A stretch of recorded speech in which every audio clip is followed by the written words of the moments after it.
Hola chicos, Literatura 91. Hemos visto en el capítulo anterior, en el vídeo anterior, las rimas. Vamos a meternos ahora con las leyendas. Estas leyendas, sobre las que vamos a dar en general un bosquejo crítico de lo que supone. Aquí tengo preparado un poquito un esquema, tranquilo que aunque la letra sea mala, como lo voy a ver contigo ahora ya lo entenderás. Dice, tradicionalmente, la prosa de Bécquer ha sido considerada como prosa poética. Es decir, esos momentos en que la prosa tiene tal profundidad de sentimiento y de subjetividad que más que prosa es propio de la lírica, y la lírica casi siempre ha sido tratada en verso. Y es que normalmente, claro, asociamos verso, lírica, prosa, narrativa, y no es siempre así. Hay cruces. En verso, por ejemplo, se hace narrativa en los romances, y en prosa se hace poesía en la prosa poética clásica. De la prosa poética, Juan Ramón Jiménez, que vendría después de Bécquer. Y muchos autores o críticos consideran que estas leyendas ya tienen mucho de prosa poética, donde el subjetivismo, el lirismo que tienen sería más para haberlo hecho en verso que en prosa. Pero Bécquer quiso llegar a más público. Y es evidente que cuando escribían en verso, no precisamente él, porque él no utiliza mucho el hipérbaton, aunque sí que lo utiliza, pero no tanto como otros, que eran mucho más retóricos. Y era más difícil para la gente humilde llegar a entender los versos, a saborearlos, cosa que la prosa pues es mucho más dada para el gran público. Bien. El tema, en general, es la tradición hispánica, es decir, las costumbres y las leyendas hispánicas, especialmente de tres zonas que él menudeó, que fueron Soria, Toledo cuando iba con su hermano Valeriano, Soria cuando iba con su mujer, con Casta Esteban, y Sevilla porque era su tierra e iba y volvía constantemente de ella. No obstante, también, además, la tradición hispana tiene otras de tema oriental, donde manifiesta una gran admiración por la cultura hindú, como es el caso del caudillo de las manos rojas. Y también le gusta mucho el ambiente de la península en aquellos momentos medievales en que coexistían las tres culturas, la hebrea o judaica, la árabe musulmana y la cristiana. Esto lo trata bien, lo coge ese ambiente en la Cueva de la Mora, la Rosa de Pasión.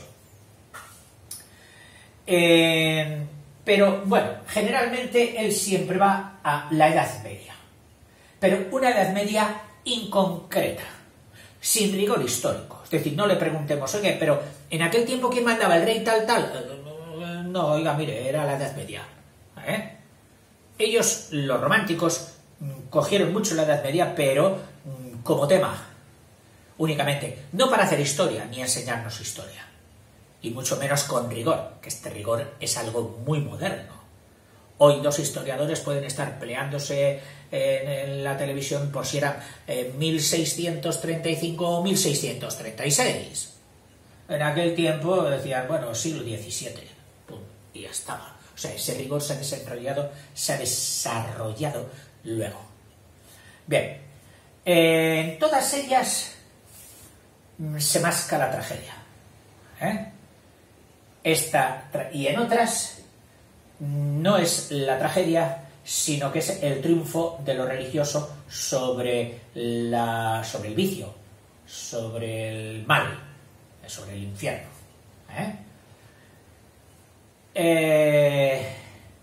A veces una persona que, cansada de lo monótono diario, busca la fantasía, Esto se da en muchas de sus... Esto, como en el Monte de las Ánimas, los ojos verdes, el rayo de luna, la corza blanca, que todas las tenéis aquí. Bueno, mira, para concretártelo de una vez por todas, te las leo. El Miserere, que la haré en un solo vídeo, porque es un poco extensa, pero a mí me encanta y la desarrollaré en un solo vídeo y te entenderé. Maese Pérez el organista. Tema Sevilla, autoría, no autoría de los textos artísticos, etc.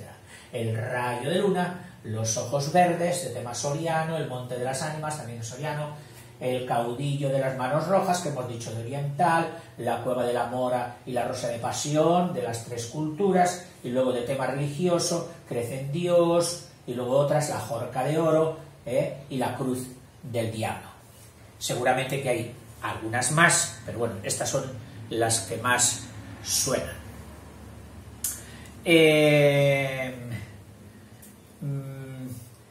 Desde el punto de vista estructural, es decir, cómo estructura él, es una estructura muy simple, pues preparada para el pueblo, para que la gente, para que el pueblo lo entienda. Y entonces, lo más fácil es pues ir por orden, una introducción o prólogo, donde nos dice un poquito de qué parte o región de España era, o dónde se desarrolla la acción, y nos introduce ya en algunos personajes. Luego viene el núcleo, donde ahí echa el resto de lo fantástico, de lo esotérico, de lo espeluznante, de lo milagroso, y de lo milagrero. Y por último, pues una conclusión en que nos baja del cielo, nos baja de esa fantasía, ¿dónde? Pues otra vez a la realidad. Vamos a ver un poquito, o leyendo, de el Monte de las Ánimas. En Soria, el puente del Duero fue conquistado a los árabes por los castellanos, pero el rey, creyendo que ese puente no podrían mantenerlo, llama a una congregación de aquellas militares, a los que los castellanos despectivamente llamaban clérigos con espuelas. Y había una animadversión entre ambos impresionante, de que el rey hubiera preferido a la orden militar, que creo que eran las de Calatrava, no me hagáis mucho caso ahora, menospreciando el valor o la capacidad de los castellanos para defender aquel puente. El rey les había dado un coto de caza en el Moncayo, próximo a la orden religiosa, donde no podían entrar los castellanos, que estaban, pues, que echaban chispas.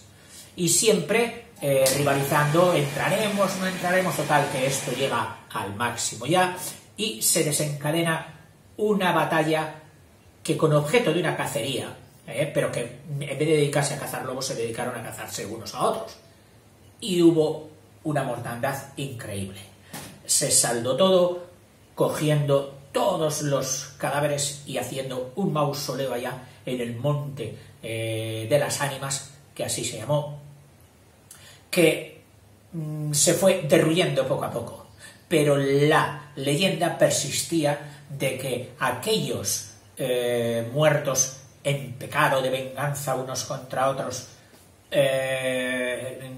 no pudiendo descansar en la eternidad, la noche de ánimas, una noche muy especial en la cristiandad y en la cultura española, donde hay muchos pueblos que repican durante toda la noche, repican esas campanadas lúgubres, espaciadas, plom, plom. Es impresionante, con las campanas más graves. Ya sabes que en todas las torres hay campanas graves, campanas medias y campanas agudas que se guardan para los momentos de alegría y para el ángelus diario, etc. Bueno, en esta cacería, después ya pasados siglos, había dos primos que eran dos nobles de los marqueses de aquella zona. El primo quería retener a su prima, que había venido de Francia, la quería retener en Soria para desposarla, seguramente. En aquel tiempo era normal. Pero la prima, un poco caprichosa, no accedía a sus deseos y se lo ponía difícil. Llegado un momento de la cacería de ese día, se retiran, inducidos por el montero mayor de decir, no, ya está cayendo la tarde y empezará la noche de las ánimas donde es peligroso quedarse aquí. Y el primo accede, siguiendo la tradición, a ausentarse. Pero a la prima le pareció aquello una falta de valor. Y en un momento, sentados luego en la chimenea, en aquellas grandes chimeneas sorianas, hablando entre ellos, la prima o el primo le dice, te daré el broche que llevo para pinzar la pluma de mi sombrero como prueba de afecto. Y ella dice, no, porque eso hay que hacerlo en un día en que sea una conmemoración, una fiesta mía. Y entonces, como a continuación de difuntos, o el día de difuntos, el día anterior, es el día de Todos los Santos, dice, pues sí, es una efeméride tuya porque es tu santo. Y también el mío, por cierto, y por lo tanto un buen día para hacernos estos obsequios, que ella sabía que de recibir ese obsequio la comprometía. Pero ella, poniéndose lo más difícil, dice, mira, ¿te acuerdas de que yo esta tarde llevaba una banda azul en la cacería? Se me ha perdido. Y entonces el primo le dice en principio, hombre, no querrás que vaya esta noche a por ella, porque esta noche es especial, esta noche moriría. Pero ella le mira así con suspicacia como diciendo, ay, tú también crees en consejas y en bulos. Total, que él, viendo su cara escéptica, se levanta, se marcha a buscar en esa noche cerrada de ánimas la banda azul de su prima. Bueno, su prima se queda sola en la casa señorial, mientras su primo vagaba buscando la banda azul. Y cuando estaba en el lecho, dice, y cerrando los ojos intentó dormir, pero en vano había hecho un esfuerzo sobre sí misma. Pronto volvía a incorporarse, más pálida, más inquieta, más aterrada. Y ya no era la ilusión. Las colgaduras de brocado de la puerta habían rozado al separarse y unas pisadas lentas sonaban sobre la alfombra. El rumor de aquellas pisadas era sordo, casi imperceptible, pero continuado, y a su compás se oía el crujir de una cosa como madera o hueso. Y se acercaban, y se movió el reclinatorio que estaba a la orilla de su lecho. Beatriz lanzó un grito agudo y, rebujándose en la ropa que la cubría, escondió la cabeza y contuvo el aliento. El aire azotaba los vidrios del balcón, el agua de la fuente lejana caía y caía con un rumor eterno y monótono. Los ladridos de los perros se dilataban en las ráfagas del aire y las campanas de la ciudad de Soria, unas cerca, otras distantes, doblaban tristemente por las ánimas de los difuntos. Así pasó 1 hora, 2, la noche, un siglo, porque la noche aquella pareció eterna a Beatriz. Al fin despuntó la aurora. Vuelta de su temor, entreabrió los ojos a los primeros rayos de luz. Después de una noche de insomnio y de terrores, es tan hermosa la luz clara y blanca del día, separó las cortinas de seda del lecho, tendió una mirada serena a su alrededor y ya se disponía a reírse de sus temores pasados, cuando de repente un sudor frío cubrió su cuerpo, sus ojos se desencajaron y una palidez mortal descoloró sus mejillas. Sobre el reclinatorio había visto, sangrienta y desgarrada, la banda azul que perdiera en el monte, la banda azul que fue a buscar su primo Alonso.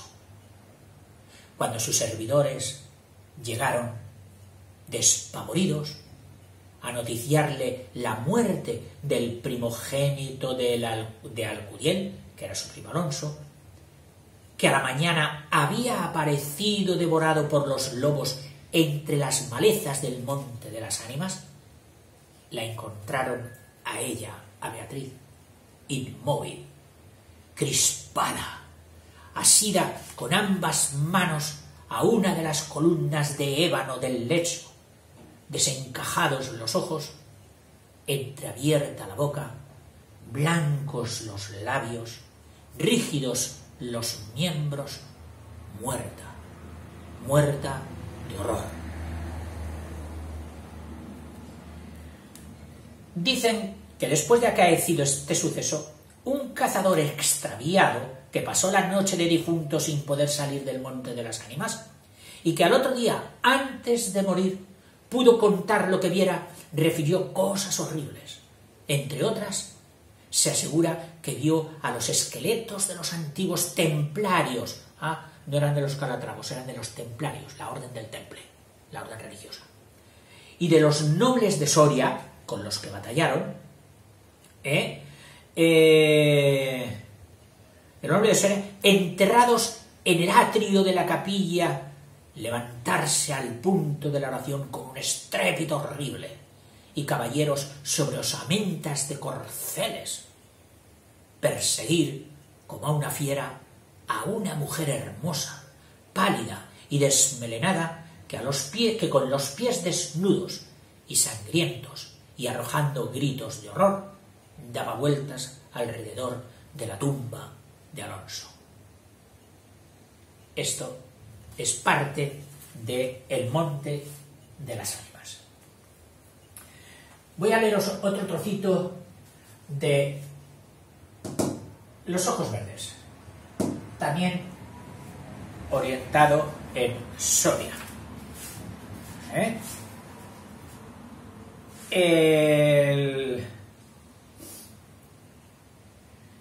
Habían herido a un ciervo, el primogénito del noble que hacía la batida de caza. El montero principal desestima perseguir al ciervo porque había tomado un derrotero que conducía a una fuente misteriosa donde nadie que había llegado allí había logrado salir con vida. Pero el joven: ¿vais a dejar escapar mi presa? La primera que he hecho, no, yo iré a por ella. Y desoyendo todas las voces prudentes, pero también miedosas, de toda la comitiva, se lanza en persecución del ciervo y logra traerlo. Pero desde entonces su carácter, su apostura, su gallardía estaban como apagadas.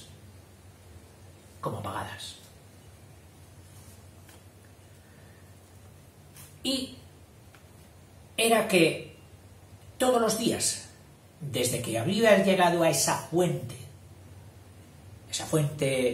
espectral, esa fuente cargada de leyendas y presagios, había visto allí a una dama.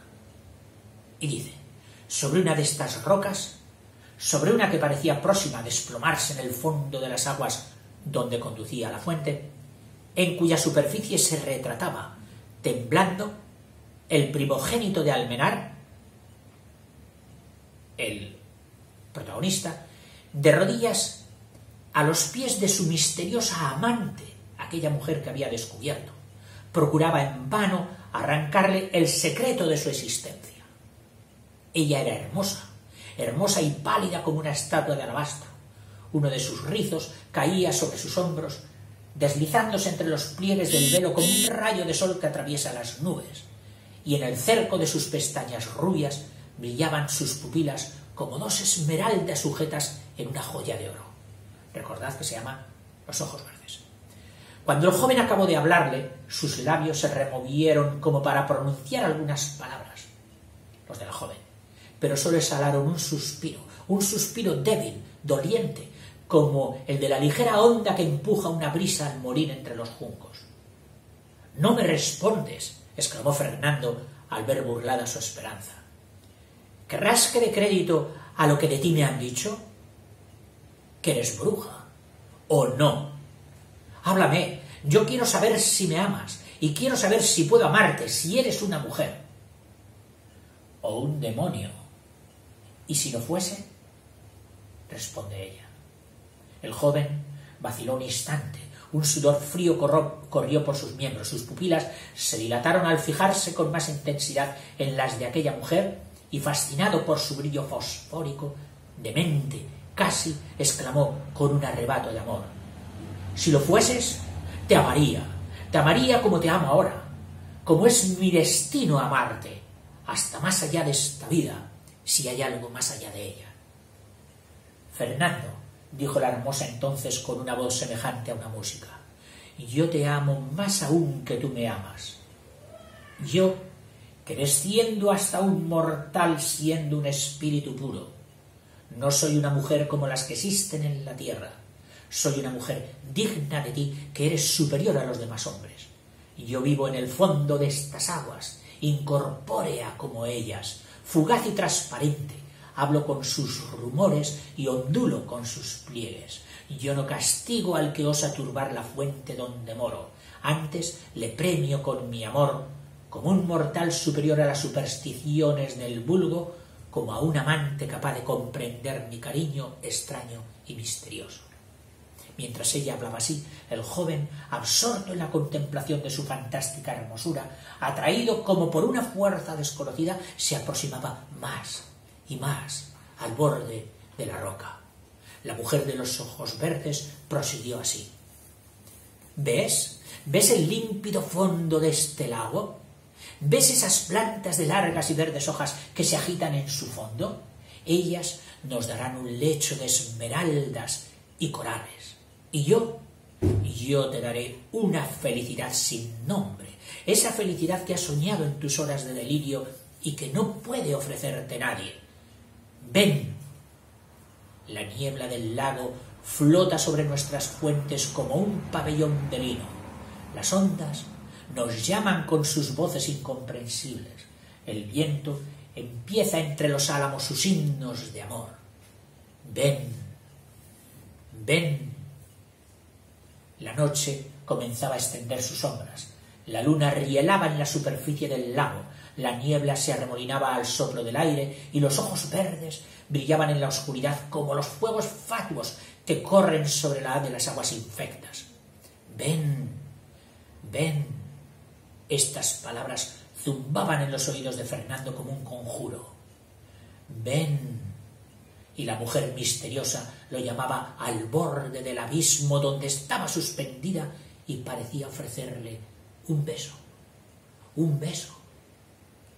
Fernando dio un paso hacia ella, otro, y sintió unos brazos delgados y flexibles que se liaban a su cuello y una sensación fría en sus labios ardorosos, un beso de nieve, y vaciló, y perdió pie, y cayó al agua con un rumor sordo y lúgubre. Las aguas saltaron en chispas de luz y se cerraron sobre su cuerpo, y sus círculos de plata fueron ensanchándose, hasta expirar en las orillas.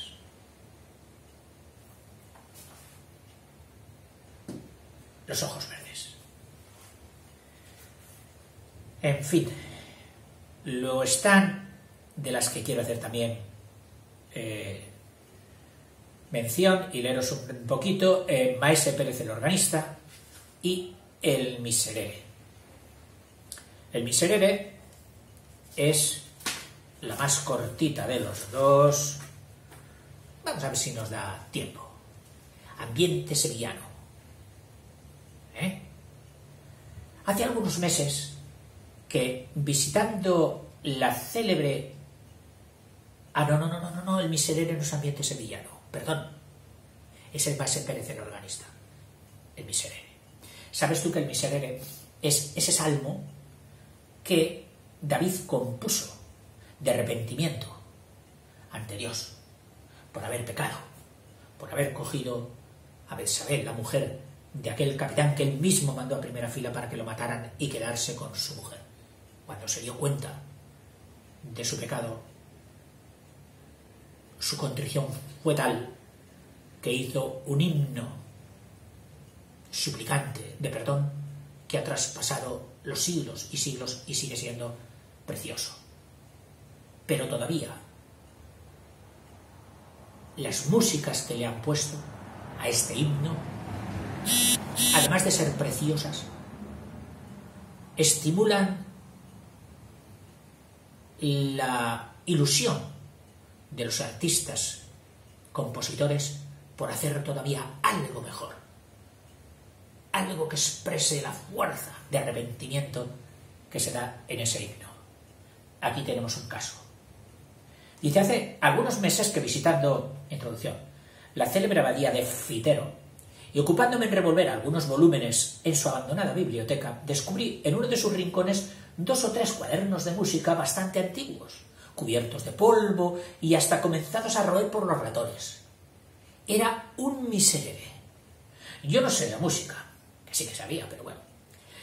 Pero le tengo tanta afición que aun sin entenderla, suelo coger a veces la partitura de una ópera y me paso las horas muertas hojeando sus páginas, mirando los grupos de notas más o menos apiñadas en las rayas, los semicírculos, los triángulos y las especies de etcéteras que llaman llaves. Y todo esto sin comprender una jota ni sacar maldito el provecho. Consecuentemente, con mi manía, repasé los cuadernos y lo primero que me llamó la atención fue que aunque en la última página había una palabra latina tan vulgar en todas las obras como finis, la verdad era que el miserere no estaba terminado, porque la música no alcanzaba sino hasta el 10º versículo, que son las frasecitas, y el miserere tiene bastantes más versículos. Esto fue sin duda lo que me llamó la atención primeramente, pero luego me fijé un poco en las hojas de música, me chocó más aún el observar que en vez de esas palabras italianas que ponen en todas como maestoso, allegro, ritardando, più vivo, a piacere, había unos renglones escritos con letra muy menuda y en alemán, de los cuales algunos servían para advertir cosas tan difíciles de hacer como esto. Crujen los huesos, y de sus médulas ha de parecer que salen los alaridos. O esta otra. La cuerda aúlla sin discordar, el metal atruena sin ensordecer. Por eso suena todo y no se confunde nada, y todo es la humanidad que solloza y gime. O, lo más original de todas, sin duda, recomendaba al pie del último versículo: las notas son huesos cubiertos de carne, lumbre inextinguible, los cielos y su armonía, fuerza, fuerza y dulzura. ¿Sabéis qué es esto?, pregunté a un viejecito que me acompañaba, al acabar de medio traducir estos renglones que parecían frases escritas por un loco. Recuerda que él era de ascendencia alemana y seguramente sabía alemán. El anciano me contó entonces la leyenda que voy a referiros. ¡Pum! Se pasó la introducción. Hace ya muchos años, en una noche lluviosa y oscura, romántico, llegó a la puerta claustral de esta abadía un romero, de los que hacía peregrinación. Romero porque venían de Roma, o iban a Roma. Y pidió un poco de lumbre para secar sus ropas, un pedazo de pan con que satisfacer su hambre, y un albergue cualquiera donde esperar la mañana y proseguir con la luz del sol su camino. Me atrae, me recuerda porque yo también he pasado por estas. Su modesta colación, es decir, la colación es la cena que le dieron, su pobre lecho y su encendido hogar, puso el hermano a quien se hizo esta demanda a la disposición del caminante, al cual, después que se hubo repuesto de su cansancio, interrogó acerca del objeto de su romería y del punto a que se encaminaba. «Yo soy músico», respondió el interpelado. «He nacido muy lejos de aquí y en mi patria gocé un día de gran renombre. En mi juventud hice de mi arte un arma poderosa de seducción y encendí con él pasiones que me arrastraron a un crimen. En mi vejez quiero convertir al bien las facultades que he empleado para el mal, redimiéndome por donde mismo pude condenarme». Como las enigmáticas palabras del desconocido no pareciesen del todo claras al hermano Lego, en quien ya comenzaba la curiosidad a despertarse, e instigado por ésta, continuara en sus preguntas, su interlocutor prosiguió de este modo: «Lloraba yo en el fondo de mi alma la culpa que había cometido, mas al intentar pedirle a Dios misericordia no encontraba palabras para expresar dignamente mi arrepentimiento, cuando un día se fijaron mis ojos por casualidad sobre un libro santo. Abrí aquel libro y en una de sus páginas encontré un gigante grito de contrición verdadera, un salmo de David, el que comienza Miserere mei, Deus. Desde el instante en que hube leído sus estrofas, mi único pensamiento fue hallar una forma musical tan magnífica, tan sublime, que bastase a contener el grandioso himno de dolor del rey profeta. Aún no la he encontrado, pero si logro expresar lo que siento en mi corazón, lo que oigo confusamente en mi cabeza, estoy seguro de hacer un miserere tal y tan maravilloso que no hayan oído otro semejante los nacidos, tal y tan desgarrador que al escuchar el primer acorde los arcángeles dirán conmigo, cubiertos los ojos de lágrimas y dirigiéndose al Señor: misericordia. Y el Señor la tendrá de su pobre criatura. El romero, al llegar a este punto de su narración, cayó por un instante y después, exhalando un suspiro, tornó a coger el hilo de su discurso. El hermano lego, ¿sabes qué es un hermano lego? Un hermano que tenía pocos conocimientos, no era misacantano, no estaba ordenado religioso y se preocupaba de las faenas domésticas, de servidumbre del convento. Eso es un hermano lego. El hermano lego, algunos dependientes de la abadía y 2 o 3 pastores de la granja de los frailes, que formaban círculo alrededor del fuego, le escuchaban en un profundo silencio. Después continuó de recorrer toda Alemania, toda Italia y la mayor parte de este país clásico para la música religiosa. Aún no he oído un miserere en que pueda inspirarme, ni uno, y he oído tantos que puedo decir que los he oído todos. ¿Todos?, dijo entonces, interrumpiéndole uno de los rabadanes de los pastores. ¿A que no habéis oído el miserere de la montaña? El miserere de la montaña, exclamó el músico con aire de extrañeza. ¿Qué miserere es ese?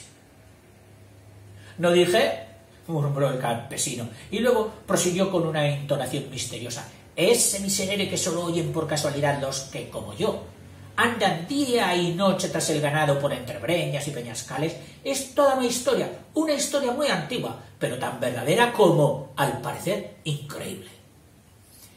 Es el caso que en lo más fragoso de esas cordilleras de montañas que limitan el horizonte del valle, en el fondo del cual se halla la abadía, hubo hace muchos años, ¿qué digo muchos años?, muchos siglos, un monasterio famoso, cuyo monasterio, a lo que parece, edificó a sus expensas un señor con los bienes que había de legarle a su hijo, al cual desheredó al morir en pena de sus maldades. Hasta aquí todo fue bueno, pero es el caso que este hijo, que por lo que se verá más adelante debió ser de la piel del diablo, si no era el mismo diablo en persona, sabedor de que sus bienes estaban en poder de los religiosos, reunió a unos cuantos bandoleros, camaradas suyos en la vida de perdición que emprendiera al abandonar la casa de sus padres, y una noche de Jueves Santo, en que los montes se hallaban en el coro y en el punto y hora en que iban a comenzar o habían comenzado el miserere, pusieron fuego al monasterio, entraron a saco en la iglesia y a este quiero y a aquel no, se dice que no dejaron fraile a vida. Después de esta atrocidad se marcharon los bandidos y su instigador con ellos, a donde no se sabe, a los profundos tal vez. Las llamas redujeron el monasterio a escombros. De la iglesia aún quedan en pie las ruinas sobre el cóncavo peñón por donde nace la cascada que después de estrellarse de peñón en peñón forma el riachuelo que viene a bañar los muros de esta abadía. Pero, interrumpió impaciente el músico, ¿y el miserere? Aguardaos, continuó con gran sorna el Ramadán, que todo irá por partes. Dicho lo cual, siguió así su historia. Las gentes de los contornos se escandalizaron del crimen. De padres a hijos y de hijos a nietos se refirió con horror en largas noches de velada. Pero lo que mantiene más viva su memoria es que todos los años, tal noche como en la que se consumó, se ven brillar luces a través de las rotas ventanas de la iglesia y se oyen como una especie de música extraña y unos cantos lúgubres y aterradores que se perciben a intervalos en las ráfagas del aire. Son los monjes, los cuales, muertos tal vez, sin hallarse preparados para presentarse al tribunal de Dios, limpios de toda culpa, vienen aún del purgatorio a impetrar su misericordia cantando el miserere. Los circunstantes se miraron unos a otros con muestras de incredulidad. Sólo el romero, que parecía vivamente preocupado con la narración de la historia, preguntó con ansiedad al que le había referido: ¿Y decís que ese portento se repite aún? Dentro de 3 horas comenzará sin falta alguna, porque precisamente esta noche es la del Jueves Santo y acaban de dar las 8 en el reloj de la abadía. ¿A qué distancia se encuentra ese monasterio? A 1 legua y media escasa. Pero, ¿qué hacéis? ¿A dónde vais con una noche como esta? ¿Estáis dejado de la mano de Dios?, exclamaron todos al ver que el romero, levantándose de su escaño y tomando el bordón, abandonaba el hogar para dirigirse a la puerta. ¿A dónde voy? A oír esa maravillosa música, a oír el grande, el verdadero miserere, el miserere de los que vuelven al mundo después de muertos y saben lo que es morir en pecado. Y esto diciendo, desapareció de la vista del espantado lego y de los no menos atónitos pastores. El viento zumbaba y hacía crujir las puertas como si una mano poderosa pugnase por arrancarlas de sus quicios. La lluvia caía en turbiones, azotando los vidrios de las ventanas, y de cuando en cuando la luz de un relámpago iluminaba por un instante todo el horizonte que desde ellas se descubría. Pasado el primer momento de estupor, «¡Está loco!», exclamó el lego. «¡Está loco, loco, loco!», repitieron los pastores, y atizaron de nuevo la lumbre y se agruparon alrededor del fuego del hogar. Después de 1 hora o 2 de camino, el misterioso personaje que calificaron de loco en la abadía, remontando la corriente del riachuelo que le indicó el Ramadán de la historia, llegó al punto en que se levantaban negras, imponentes, las ruinas del monasterio. La lluvia había cesado. Las nubes flotaban en oscuras bandas por entre cuyos jirones se deslizaba a veces un furtivo rayo de luz pálida y dudosa, y el aire, al azotar los fuertes machones y extenderse por los desiertos claustros, diríase que exhalaba gemidos. En España quedan muchas ruinas de monasterio preciosas y tan encantadoras y fantásticas como estas. Al que había sin embargo, nada sobrenatural, nada extraño venía a herir la imaginación. Al que había dormido más de una noche sin otro amparo que las ruinas de una torre abandonada o un castillo solitario. Al que había arrastrado en su larga peregrinación 100 y 100 tormentas, todos aquellos ruidos le eran familiares. Las gotas de agua que se filtraban por entre las grietas de los rotos arcos y caían sobre las losas con un rumor acompasado como el de la péndola de un reloj. Los gritos del búho que granaba refugiado bajo el nimbo de piedra de una imagen de pie aún en el hueco de un muro. El ruido de los reptiles que, despiertos de su letargo por la tempestad, sacaban sus disformes cabezas de los agujeros donde duermen o se arrastraban por entre los jaramagos y los zarzales que crecían al pie del altar, entre las junturas de las lápidas sepulcrales que formaban el pavimento de la iglesia. Todos esos extraños y misteriosos murmullos de campo, de la soledad y de la noche, llegaban perceptibles al oído del romero, que sentado sobre la mutilada estatua de una tumba, aguardaba ansioso la hora en que debiera realizarse el prodigio. Transcurrido tiempo y nada se percibió. Aquellos 1000 confusos rumores seguían sonando y combinándose de 1000 maneras distintas, pero siempre los mismos.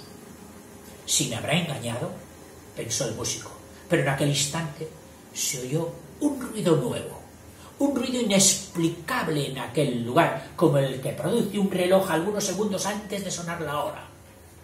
Ruido de ruedas que giran, de cuerdas que se dilatan, de maquinaria que se agita sordamente y se dispone a usar de su misteriosa vitalidad mecánica, y sonó una campanada. 2, 3, hasta 11. En el derruido templo no había campana, ni reloj, ni torre ya siquiera. Aún había expirado, debilitándose de eco en eco la última campanada. Todavía se escuchaba su vibración temblando en el aire cuando los doseles de granito que cobijaban las esculturas, las gradas de mármol de los altares, los sillares de las ojivas, los calados antepechos del coro, los festones de tréboles de las cornisas, los negros machones de los muros, el pavimento, las bóvedas, la iglesia entera comenzó a iluminarse espontáneamente sin que se viese una antorcha, un cirio o una lámpara que derramase aquella insólita claridad. Parecía como un esqueleto de cuyos huesos amarillos se desprende ese gas fosfórico que brilla y humea en la oscuridad con una luz azulada, inquieta y medrosa. Todo pareció animarse, pero con ese movimiento galvánico que imprime a la muerte contracciones que parodian la vida. Movimiento instantáneo, más horrible aún que la inercia del cadáver que agita con su desconocida fuerza. Las piedras se reunieron a las piedras. El ara, cuyos rotos fragmentos se veían antes esparcidos sin orden, se levantó intacta, como si acabase de dar en ella su último golpe de cincel el artífice, y a la par del ara se levantaron las derribadas capillas, los rotos capiteles y las destrozadas e inmensas series de arcos que, cruzándose y enlazándose caprichosamente entre sí, formaron con sus columnas un laberinto de pórfido. Una vez reedificado el templo, comenzó a oírse un acorde lejano que pudiera confundirse con el zumbido del aire, pero que era un conjunto de voces lejanas y graves que parecían salir del seno de la tierra e irse levantando poco a poco, haciéndose de cada vez más perceptible. El osado peregrino comenzaba a tener miedo, pero con su miedo luchaba aún más su fanatismo por todo lo desusado y maravilloso, y alentado por él, dejó la tumba sobre la que reposaba, se inclinó al borde del abismo, por entre cuyas rocas saltaba el torrente, despeñándose como un trueno incesante y espantoso, y sus cabellos se erizaron de horror. Mal envueltos en los jirones de sus hábitos, caladas las capuchas, bajo los pliegues de las cuales contrastaban con sus descarnadas mandíbulas y los blancos dientes las oscuras cavidades de los ojos de sus calaveras, vio los esqueletos de los monjes que fueron arrojados desde el pretil de la iglesia a aquel precipicio, salir del fondo de las aguas y agarrándose con los largos dedos de sus manos de hueso a las grietas de las peñas, trepar por ellas hasta tocar el borde, diciendo con voz baja y sepulcral, pero con una desgarradora expresión de dolor, el primer versículo del Salmo de David: Miserere mei, Deus, secundum magnam misericordiam tua. Cuando los monjes llegaron al peristilo del templo, se ordenaron en 2 hileras y, penetrando en él, fueron a arrodillarse en el coro, donde con voz más levantada y solemne prosiguieron entonando los versículos del Salmo. La música sonaba al compás de sus voces. Aquella música era el rumor distante del trueno, que, desvanecida la tempestad, se alejaba murmurando. Era el zumbido del aire que gemía en la concavidad del monte. Era el monótono ruido de la cascada que caía sobre las rocas y la gota de agua que se filtraba, y el grito del búho escondido, y el roce de los reptiles inquietos. Todo esto era la música, y algo más que no puede explicarse ni apenas concebirse, algo más que parecía como el eco de un órgano que acompañaba los versículos del gigante himno de contrición del rey salmista, con notas y acordes tan gigantes como sus palabras terribles. Siguió la ceremonia. El músico que la presenciaba, absorto y aterrado, creía estar fuera del mundo real, vivir en esa región fantástica del sueño en que todas las cosas se revisten de formas extrañas y fenomenales. Un sacudimiento terrible vino a sacarle de aquel estupor que embargaba todas sus facultades de su espíritu. Sus nervios saltaron al impulso de una conmoción fuertísima. Sus dientes chocaron, agitándose con un temblor imposible de reprimir, y el frío penetró hasta la médula de sus huesos. Los monjes pronunciaban en aquel instante estas espantosas palabras del Miserere: In iniquitatibus conceptus sum, et in peccatis concepit in mater mea. Que significan: en la iniquidad, en el pecado, fui concebido, y en pecado me concibió mi madre.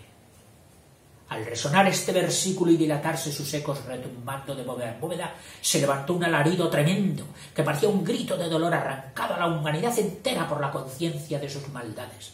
Un grito horroroso, formado de todos los lamentos del infortunio, de todos los aullidos de la desesperación, de todas las blasfemias de la inquietud.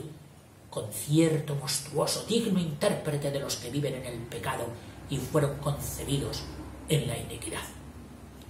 Prosiguió el canto, ora tristísimo y profundo, ora semejante a un rayo de sol que rompe la nube oscura de una tempestad, haciendo suceder a un relámpago de terror otro relámpago de júbilo, hasta que, merced a una transformación súbita, la iglesia resplandeció bañada en luz celeste. Las osamentas de los monjes se vistieron de sus carnes. Una aureola luminosa brilló en derredor de sus frentes. Se rompió la cúpula y a través de ella se vio el cielo como un océano de lumbre abierto a la mirada de los justos. Los serafines, los arcángeles, los ángeles y las jerarquías acompañaban con un himno de gloria ese versículo que subía entonces al trono del Señor como una tromba armónica, como una gigantesca espiral de sonoro incienso.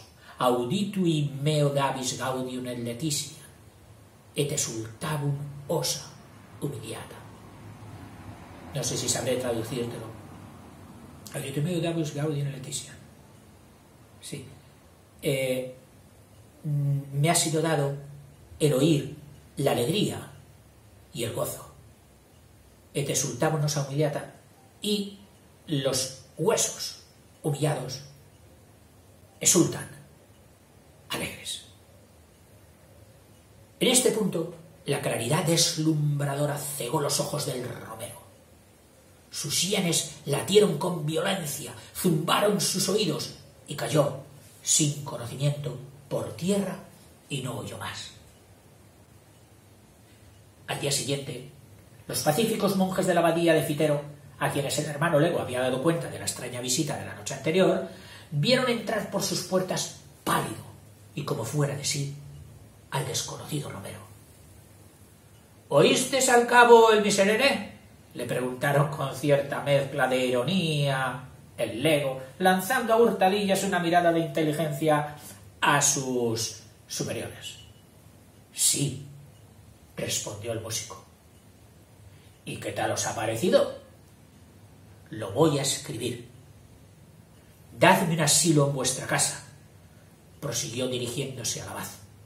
Un asilo y pan por algunos meses y voy a dejaros una obra inmortal del arte, un miserere que borre mis culpas a los ojos de Dios, eternice mi memoria y eternice con ella la de esta abadía.